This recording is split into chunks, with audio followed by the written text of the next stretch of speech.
Hello everyone. I hope मैंने अभी तक जितना भी टॉपिक पॉलिनोमियल से रिलेटेड आपको पढ़ाया है सब समझ आ रहा होगा। आप कोशिश कर रहे होंगे करने की। अब पॉलिनोमियल्स में आगे बढ़ते हुए हम लोग नए टॉपिक पर मूव करते हैं, division of polynomial. Division of polynomial थोड़ा सा डिफ़िकल्ट है, लेकिन आपके कोर्स में इसमें बहुत ज़्यादा नहीं है। सिर्फ पॉलिनोमियल्स को लीनियर पॉलिनोमियल से डिवाइड किया गया है और इसमें रिमाइंडर फाइंड आउट करने का एक रिमाइंडर थ्योरम है जो हम लोग जिस पर डिस्कशन करेंगे। लेकिन उससे पहले मैं आपको सिंपल डिवीजन, जो नंबर का डिवीजन हम लोगों ने किया हुआ है, उससे मैं आपको पॉलिनोमियल्स के डिवीजन पर ले चलती हूँ। ठीक है, सपोज आपके पास छोटा सा नंबर लेते हैं, सिर्फ हम लोगों को डिस्कस करना है। अब we have to divide 27 by 8। ठीक है, अब 27 को हमको 8 से डिवाइड करना है। अब ये वाला क्या कहलाता है? डिविडेंड। ये क्या कहलाता है? डिवाइजर। ठीक है, अब जब आपने 27 को 8 से डिवाइड किया, ठीक है, 8 3 जा 24 माइनस 7 माइनस 4 3 और ये 0 हुआ। ये क्या कहलाता है? This is remainder. और इसको हम क्या कहते हैं? इसको कहते हैं क्वोशिएंट। ठीक है, डिवाइजर, डिविडेंड, क्वोशिएंट और रिमाइंडर। ओके, यहाँ पर रूल आपको डिवीजन का मालूम ही है। अब आप 9th क्लास में आ गए हो कि हम डिवाइड करते वक्त जब इसको माइनस करते हैं तो माइनस करने पर यहाँ पर जो नंबर होता है ना, वो डिवाइजर से हमेशा लेस होता है, तभी आपका डिवीजन बिल्कुल सही जा रहा है। आप हर स्टेप में अपने डिवाइड को चेक कर सकते हैं। ठीक है, अब यदि मैं पॉलिनोमियल यहाँ पर लिख दूँ, एक डिनोट कर दूँ कि पी एक्स कोई पॉलिनोमियल है, उसको हमको डिवाइड करना है किससे? Q x. ठीक है, एक पॉलिनोमियल है जिसको हमें क्यू एक्स से डिवाइड करना है। अब इसमें दो तरह की सिचुएशन हो सकती है। अब पॉलिनोमियल में डिग्री होती है, मालूम है आपको, तो इसकी डिग्री हो सकता है कि इसकी डिग्री और इसकी डिग्री बराबर हो, लेकिन हमेशा इसकी डिग्री से क्या होनी चाहिए? या तो बराबर या बड़ी होनी चाहिए। ठीक है, तभी आप डिवाइड कर सकते हो, अदरवाइज नहीं कर सकते। और दूसरी चीज, अब ये जो यहाँ पर ये वाला नंबर आपको डिविडेंड कहलाता है, तो सिमिलरली पॉलिनोमियल में भी ये क्या कहलाएगा? पी एक्स डिविडेंड होगा, यहाँ पर पी एक्स डिविडेंड होगा और क्यू एक्स डिवाइजर होगा। ठीक है, और जब आप डिवाइड कर लेंगे तो जो आपको यहाँ पर वैल्यू मिलती है उसको हम क्वोशिएंट कहते हैं, और नीचे जो वैल्यू मिलती है उसको रिमाइंडर कहते हैं। तो जो सिंपल डिवीजन है नंबर का और पॉलिनोमियल का, टर्म्स में कोई भी डिफरेंस नहीं है। यहाँ पर आप नंबर्स ले रहे थे, यहाँ हम पॉलिनोमियल्स लेंगे। इसमें ये याद रखना है कि जब पी एक्स और क्यू एक्स को आप डिवाइड कर रहे हैं तो जो पी एक्स की डिग्री है वो हमेशा या तो क्यू एक्स के बराबर होगी या उससे बड़ी होगी। और दूसरी चीज़, यहाँ पर जो रिमाइंडर मिलता है, रिमाइंडर की डिग्री हमेशा क्वोशिएंट से कैसी होनी चाहिए? क्वोशिएंट की डिग्री से लेस होनी चाहिए। अभी मैंने आपको नंबर में भी बताया कि जब आप माइनस करते हैं तो माइनस करने पर जो नंबर हमको मिलता है वो डिवाइजर से कैसा होना चाहिए? छोटा होना चाहिए। तो सिमिलरली अब बिकॉज पॉलिनोमियल है तो हम लोग सारी बातें डिग्री के फॉर्म में करेंगे। तो यहाँ पर जो रिमाइंडर मिल रहा है वो रिमाइंडर की डिग्री क्वोशिएंट की डिग्री से लेस होनी चाहिए। ठीक है, अब एक क्वेश्चन कर लेते हैं हम लोग। सिंपल डिवीजन मेथड से पॉलिनोमियल को डिवाइड करना और find the quotient and remainder. Okay, अब आपको इस पॉलिनोमियल को इससे डिवाइड करना। इट इज पॉलिनोमियल, अभी आपको बताया पी एक्स है और ये जी एक्स है। ठीक है, डिनोट किया है, आप किसी और से भी डिनोट कर सकते हो। ओके, अब यहाँ पर हमको सबसे पहले देखना क्या होता है कि जो पॉलिनोमियल में क्वोशिएंट और डिवाइजर है, मैंने आपको फर्स्ट क्लास में standard form of the polynomial बताया था, तो कभी भी डिवीजन आता है आपको तो सबसे पहला स्टेप ये है कि हमको सबसे पहले उसको ये चेक करना है कि वो स्टैंडर्ड फॉर्म में है या नहीं है। अब स्टैंडर्ड फॉर्म क्या होता है, जो वेरिएबल की पावर्स है वो हमेशा डिसेंडिंग ऑर्डर में अरेंज होनी चाहिए। यहाँ पर पावर 3 है, पावर 2 है, पावर 1 है और 1 है। ओके, यहाँ पर x की पावर 1 और यहाँ पर x की पावर 0, यहाँ पर पावर कितनी है, 0 है। तो ये पॉलिनोमियल स्टैंडर्ड फॉर्म में है। अब हम क्या करेंगे, अब डिवाइड करना शुरू करेंगे। यदि मान लो स्टैंडर्ड फॉर्म में नहीं होता तो पहले आप उसको अरेंज करते। अभी ये ऑलरेडी स्टैंडर्ड फॉर्म में है तो हम सबसे पहले अब क्या करेंगे, अब हम इसकी फर्स्ट टर्म और इसकी फर्स्ट टर्म, डिवाइजर की फर्स्ट टर्म और डिविडेंड की फर्स्ट टर्म को देखेंगे। अब यहाँ पर 5x³ है और यहाँ पर x है। ये यदि ये स्टेप याद रखोगे तो पॉलिनोमियल का डिवीजन बहुत इजी होने वाला है। और ये जो स्टेप बता रही हूँ मैं, ये यहाँ पर पॉलिनोमियल ऑफ डिग्री 1 के लिए भी एप्लीकेबल है और कोई भी डिग्री है उसके लिए एप्लीकेबल है। अब यहाँ पर 5x³ है, यहाँ x है। अब नंबर में तो बहुत इजी होता है, हम लोग टेबल्स देख लेते हैं कि उसकी टेबल में आ रहा है या नहीं आ रहा है। उससे कम आ रहा है तो उसके बराबर ले लेते हैं और नहीं आता है तो उससे कम लेते हैं। यहाँ पर हमको ये वाली टर्म को देखना है। अब वेरिएबल है, कंफ्यूजिंग है, तो कोई कंफ्यूजन नहीं। यहाँ पर x है और यहाँ 5x³ है। माइनस करना होता है डिवाइड में हमको, तो हमको एक्चुअली हमारा एम ये होता है कि हमको इसको रिड्यूस करना है। तो अब डेफिनेटली इसके नीचे यहाँ पर यदि हमको सेम टर्म मिल जाती है तो हम इसको कैंसिल कर देंगे। ओके, अब यहाँ पर 5x³ है और ये x है, तो हमें क्या चाहिए, इसके साथ इसको और इसको बराबर करने के लिए हमको इसमें क्या चाहिए, इसमें हमको एक 5 चाहिए और एक x² चाहिए। यदि हम 5x² से मल्टीप्लाई कर देंगे इस पूरी टर्म को तो आपको क्या मिल जाएगा, कुछ नंबर मिलेगा पॉलिनोमियल के फॉर्म में, है ना। तो 5x² और x + 1, ये हो जाएगा 5x³ + 5x²। अब ये टर्म और ये टर्म बराबर हो गए, ठीक है। नंबर्स में हम यही करते हैं ना, टेबल्स इसको मल्टीप्लाई करते हैं और फिर यहाँ लिखते हैं। सिमिलरली पॉलिनोमियल्स को भी हमने किया है, लेकिन जो नंबर सिलेक्ट करेंगे हम उसको ब्रैकेट में लगाकर इस पॉलिनोमियल के टर्म को लिखेंगे, डिवाइजर को। और क्योंकि ये टर्म सिर्फ इससे मल्टीप्लाइड नहीं होगी, ये वाली टर्म इससे भी मल्टीप्लाइड होगी और जो आएगा उसको आपको लिखना है। तो ये हो गया 5x³ + 5x² माइनस, अब यहाँ पर माइनस और यहाँ पर भी माइनस। क्यों, क्योंकि आपको माइनस करना है इसको, और जब ब्रैकेट के बाहर दो टर्म है तो यहाँ पर जो साइन होते हैं वो ऑपोजिट हो जाते हैं। यदि यहाँ पर प्लस माइनस होता तो यहाँ प्लस हो जाता, यहाँ ऑलरेडी कोई साइन नहीं है, मतलब ये पॉजिटिव टर्म है और ये माइनस, और ये प्लस है तो ये माइनस, ठीक है। अब ये प्लस और ये minus and both are like terms, तो can you cancel it, yes definitely. अब यहाँ पर हमारे पास ये बचा 4x² - 5x²।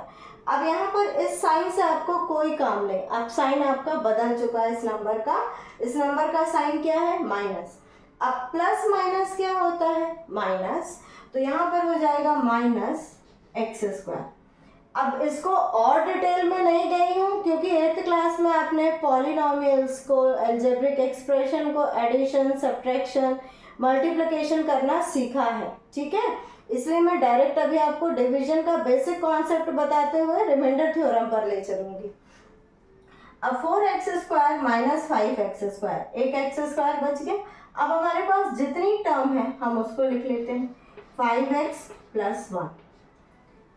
अब फिर से वही प्रोसेस है, इसकी फर्स्ट टर्म और इसकी फर्स्ट टर्म, यहाँ पर x है, यहाँ पर x² है, तो एक x चाहिए डेफिनेटली, और लेकिन साइन सेम होता है तभी अपोजिट साइन होता है। तो यहाँ पर हमको क्या चाहिए, माइनस साइन के साथ चाहिए, तो हम यहाँ पर क्या करेंगे, -x का मल्टीप्लिकेशन करेंगे, ठीक है ना, -x का मल्टीप्लिकेशन करेंगे। अब जब आपने -x का मल्टीप्लिकेशन किया किस में, x + 1 में, तो आपको क्या मिलेगा, -x² -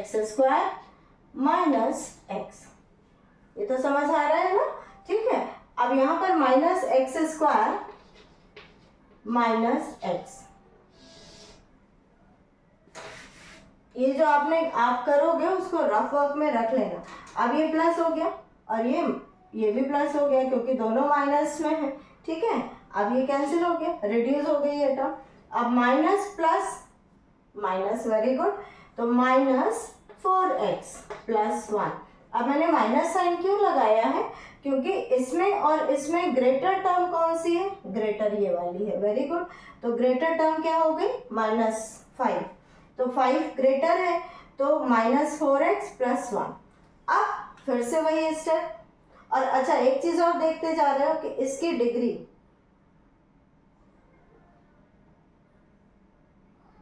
लास्ट में आने के बाद इसकी डिग्री क्या हो जाएगी, इससे लेस हो जाएगी, ठीक है। अब यहाँ पर -4x प्लस 1, अब इससे और इससे कंपेयर कर रहे हो तो ये दोनों क्या हो रहे हैं, सेम हो रहे हैं। x वेरिएबल तो सेम है लेकिन हमें यहाँ पर -4 भी मिल रहा है, यहाँ तो -4 नहीं है, तो आप -4 से मल्टीप्लाई कर दो। क्लियर हो रहा है, तो -4x प्लस 1। अब -4 इंटू एक्स -4x और प्लस माइनस -4, तो ये हो गया -4x और -4। अब ये हो गया आपका प्लस और ये भी प्लस, ये cancel, plus plus 5। What is this, this is remainder, और क्वोशंट क्या हो गया, क्वोशंट हो गया 5x² माइनस x माइनस 4, ठीक है। प्रोसेस समझ में आई, ये डिवीजन है, पॉलिनोमियल का डिवीजन है।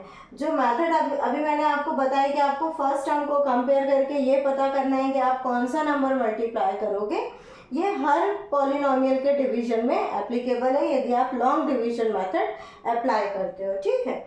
अब एक बार फिर से मैं रिपीट कर दे रही हूँ। सबसे पहले तो पॉलिनोमियल को आपको ये देखना है कि वो स्टैंडर्ड फॉर्म में है या नहीं। स्टैंडर्ड फॉर्म में यदि नहीं होगा तो पहले आप उसको स्टैंडर्ड फॉर्म में करेंगे। स्टैंडर्ड फॉर्म में करने के बाद आपको पॉलिनोमियल जो डिविडेंड है उसका फर्स्ट टर्म और डिवाइजर का फर्स्ट टर्म, इन दोनों का फर्स्ट टर्म आपको कंपेयर करना है, दोनों को हमें बराबर करना है। तो आप इस तरह से याद रख सकते हो दिमाग में कि इसमें और इसमें क्या कम है, दोनों में किस में क्या कम है, तो इसमें डेफिनेटली डिवाइजर में ही कम होगा। तो यहाँ पर 5x³ है तो यहाँ 2x और चाहिए और एक 5 और चाहिए, तो हमने 5x² से इस पूरी टर्म को मल्टीप्लाई किया। मल्टीप्लाई करने के बाद जो आएगा उसको हम लिख देंगे, माइनस साइन लगाएंगे क्योंकि माइनस करते हैं डिवाइड में। अब यहाँ पर जो भी साइन होगा हर टर्म का वो चेंज हो जाएगा माइनस करने के बाद। यदि प्लस है तो माइनस, प्लस है तो माइनस और माइनस है तो प्लस। अब ये और ये लाइक टर्म हो गई, कैंसिल हो गई। 4x² minus 5x² minus 5x plus 1। अब यहाँ पर क्या हो जाएगा, -5 और +4 माइनस x होगा ना। और अच्छा ये याद रखना कि अब जो प्रीवियस वाला साइन है उससे आपको कोई मतलब नहीं, अब आपको नए साइन से मतलब है। तो -5 + 4 -x² और फिर जो बची हुई टर्म है उसको हम लेकर आ जाएंगे साथ में। अब इसके बाद अब फिर से आपको फिर से वही प्रोसेस करनी है। अब इसकी फर्स्ट टर्म -x² है, इसकी फर्स्ट टर्म x है, तो डेफिनेटली एक x कम है और साथ में माइनस साइन भी। माइनस साइन क्यों, क्योंकि जब सेम साइन होगा तभी यहाँ पर ऑपोजिट साइन होगा और टर्म्स कैंसिल होंगे।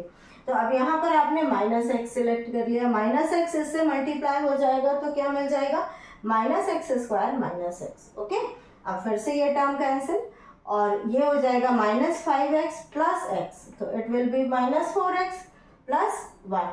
अब -4x और x, अब क्या कम है यहाँ पर, -4, वेरी गुड, -4। अब -4 से इस पूरे को मल्टीप्लाई किया तो you will get this -4x -4, ये हो गया प्लस और इट इज ऑल्सो प्लस, ये कैंसिल और +1 + 4 5, दिस इज रिमाइंडर, ठीक है।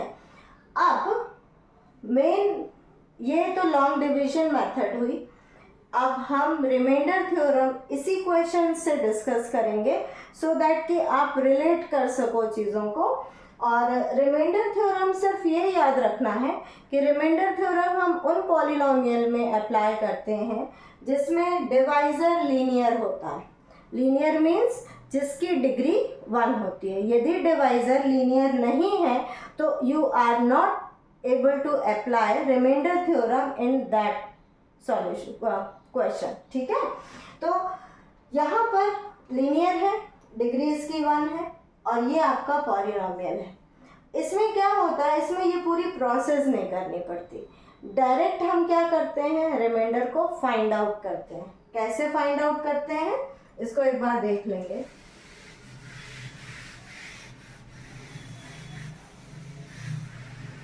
अब यहाँ पर जो पॉलिनोमियल है वो क्या है, px 5x³ plus 4x² minus 5x plus 1। ठीक है, और हमारे पास जो gx दिया हुआ है, gx हमारे पास है x प्लस 1। ओके, अब हम सबसे पहले एक्सरसाइज में, इससे पहले वाली एक्सरसाइज में रूट्स में जिस पर हमने डिस्कस किया था, रूट्स ऑफ द पॉलिनोमियल पर, यदि मैं इस पॉलिनोमियल का रूट्स पता करना चाहूँ gx का, तो कैसे पता करेंगे, 0 से इक्वेट करके। डेफिनेटली हमने लास्ट क्वेश्चन किया था, तो gx को हमने 0 से इक्वेट कर दिया। ठीक है, अब इसके बाद x प्लस 1 बराबर 0, x की वैल्यू क्या आ रही है, -1। अब जब आपको ये वाली वैल्यू मिल गई, रूट्स किसके निकालने हैं, डिवाइज़र के। ठीक है, डिवाइज़र के रूट्स फाइंड आउट करने के बाद आप इस पॉलिनोमियल px जो आपको दिया है 5x³ plus 4x² minus 5x plus 1, divisor के रूट्स फाइंड आउट करने के बाद आप इस रूट की वैल्यू इस पॉलिनोमियल में पुट करेंगे, और इस पॉलिनोमियल में पुट करने के बाद जो आपको सॉल्यूशन मिलेगा, न्यूमेरिकल वैल्यू मिलेगी इस पॉलिनोमियल की, that will be remainder of the polynomial. ठीक है, अब देखो इसमें हम पुट करते हैं, put x is equal to -1। अब -1 पुट किया तो हमें p -1 मिलेगा। ओके, तो p 5 इंटू -1 की power 3 plus 4 into -1 power 2 minus 5 into -1 plus 1। यहाँ तक तो सबको समझ में आया ना। 2.2 में हम लोगों ने किया था, 2.2 में क्या किया था, न्यूमेरिकल वैल्यू फाइंड आउट कर रहे थे। ओके, तो यहाँ पर 5 -1 की पावर 3 मतलब -1, वेरी गुड, -1, तो इसको डायरेक्ट मैं -5 लिख दे रही हूँ, कोई डाउट तो नहीं है। -1 को आप कितने टाइम्स भी मल्टीप्लाई करो 1 को, तो आपको आंसर किस में, आंसर 1 ही मिलेगा। लेकिन अब वो पॉजिटिव मिलेगा या नेगेटिव मिलेगा, ये किस पर डिपेंड करता है, ये डिग्री पर डिपेंड करता है कि इसकी जो पावर लगी हुई है वो क्या है। यहाँ पर -1 की पावर क्या है, 3, ऑड नंबर है मतलब आंसर इसका नेगेटिव आएगा, तो -1 इंटू 5 -5 प्लस 4। अब 4 -1 की पावर 2 -1 और +1 वेरी गुड, तो 4 इंटू 1 4। अब -1 इंटू -5, अब नेगेटिव नंबर से मल्टीप्लाई हो रहा है। इंटीजर का भी कॉन्सेप्ट हम लोग समझ चुके हैं 8th क्लास में। -5 इंटू -1 तो क्या हो जाता है, +5 हो जाएगा। नेगेटिव नंबर और पॉजिटिव नेगेटिव नंबर, दोनों नेगेटिव नंबर आपस में मल्टीप्लाइड होते हैं तो आंसर किस में आता है, प्लस में, और ये क्या हो गया, +1।